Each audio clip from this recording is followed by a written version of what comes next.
Habari za muda na wakati kama huu. Leo nataka tuzungumzie kitu tofauti kidogo. Leo nataka tuzungumzie faida na hasara za kufanya diet. Unajua watu wengi sana wamekuwa wakiamini katika kufanya diet kwamba wanaimarisha na kuboresha miili yao au afya zao kwa ujumla. Lakini wakati huo huo hawafikirii kwamba kwa kufanya diet kwao wanaweza kupata madhara mengine ya kiafya. Kwanza, kufanya diet ni nini? Kwa yule mtu ambaye hajui, labda ndo analisikia leo. Kufanya diet kwa Kiswahili cha kawaida cha Tanzania, chana na cha Kenya na Uganda na huko DRC Congo. Sasa tunazungumza Kiswahili cha Tanzania. Kufanya diet ni maana yake ni kujinyima au kujizuia kula chakula.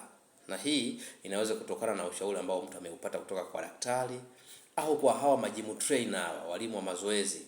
Nao kwaga wanawashauri wateja wao kujinyima chakula au kufanya diet kwa sababu fulani ili waweze kufikia malengo yao walioyakusudia katika kufundishana kwao hayo mazoezi.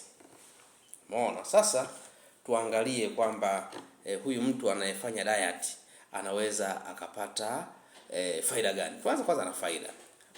Faida ya kwanza, anaweza ikamsaidia kupunguza uzito kwa kiwango kikubwa.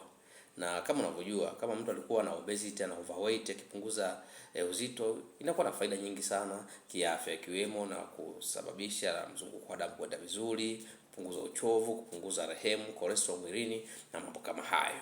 Unaona? Lakini faida ya pili, itamsaidia kupunguza mafuta au kupunguza mafuta mwilini. Unaona? Kuna kama unavyojua mafuta yakipungua mwilini, kama mtu alikuwa na kitambi basi kitaisha. Unaona? Lakini wakati huo kama mtu alikuwa anaelekea katika inaweza kumsaidia kuondokana na hatari pia za kupata magonjwa mengine kama ya shinikizo la damu la kupanda au la kushuka, kisukari na magonjwa kama hayo, magonjwa ambayo yanatokana na kula ovyo. Unaona? Kwa hivyo ukipunguza kula unaweza kuondokana na hatari hiyo. Lakini tuje kwenye hasara. Unaona, kwa sababu wengi wamekuwa wakizungumzia faida lakini wanasahau kuzungumzia hasara au madhara ya kujinyima kupita kiasi. Cha kwanza kabisa, huyu mtu anaweza dhofisha mwili. Unaona, kwa sababu mtu anapokuwa anajinyima kula kwa muda mrefu sana, anapunguza virutubisho mwilini, hivyo mwili wake unaweza kupoteza nuru na hata wakati mwingine kukonda, kuonekana kama mgonjwa. Kumbe wewe huumwi, ni kwa sababu tu umepunguza paolo. Sosi umepunguza. Sasa unajinyima mpaka unapitiliza yani hiyo. Unaona? Lakini hatari ya pili, unaweza ukapungukiwa sukari kwenye damu yako. Na hii sukari ikipungua kwa wakati moja, kwa wingi kwa wakati moja, unaweza ukapata matatizo makubwa sana, ikiwemo ya kupoteza fahamu na kupoteza maisha.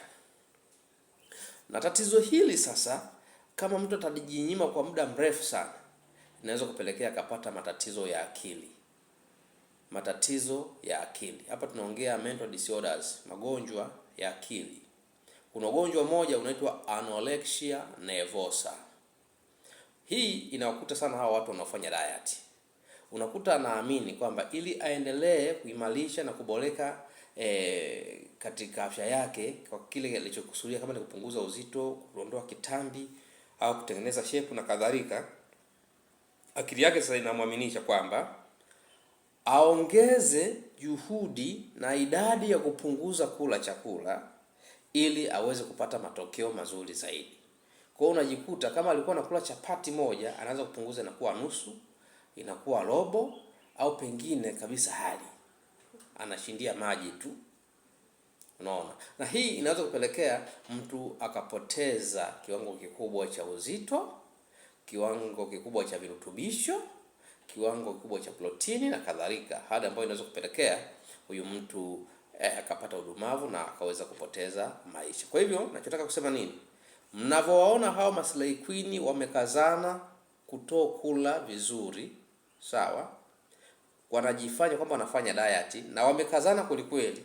Unaweza kufikiri kwamba ni akili zao, kumbe wameshachanganyikiwa wenyewe hawajui. Walishapata mental disorder ambayo kitaalamu tunaita anorexia nervosa.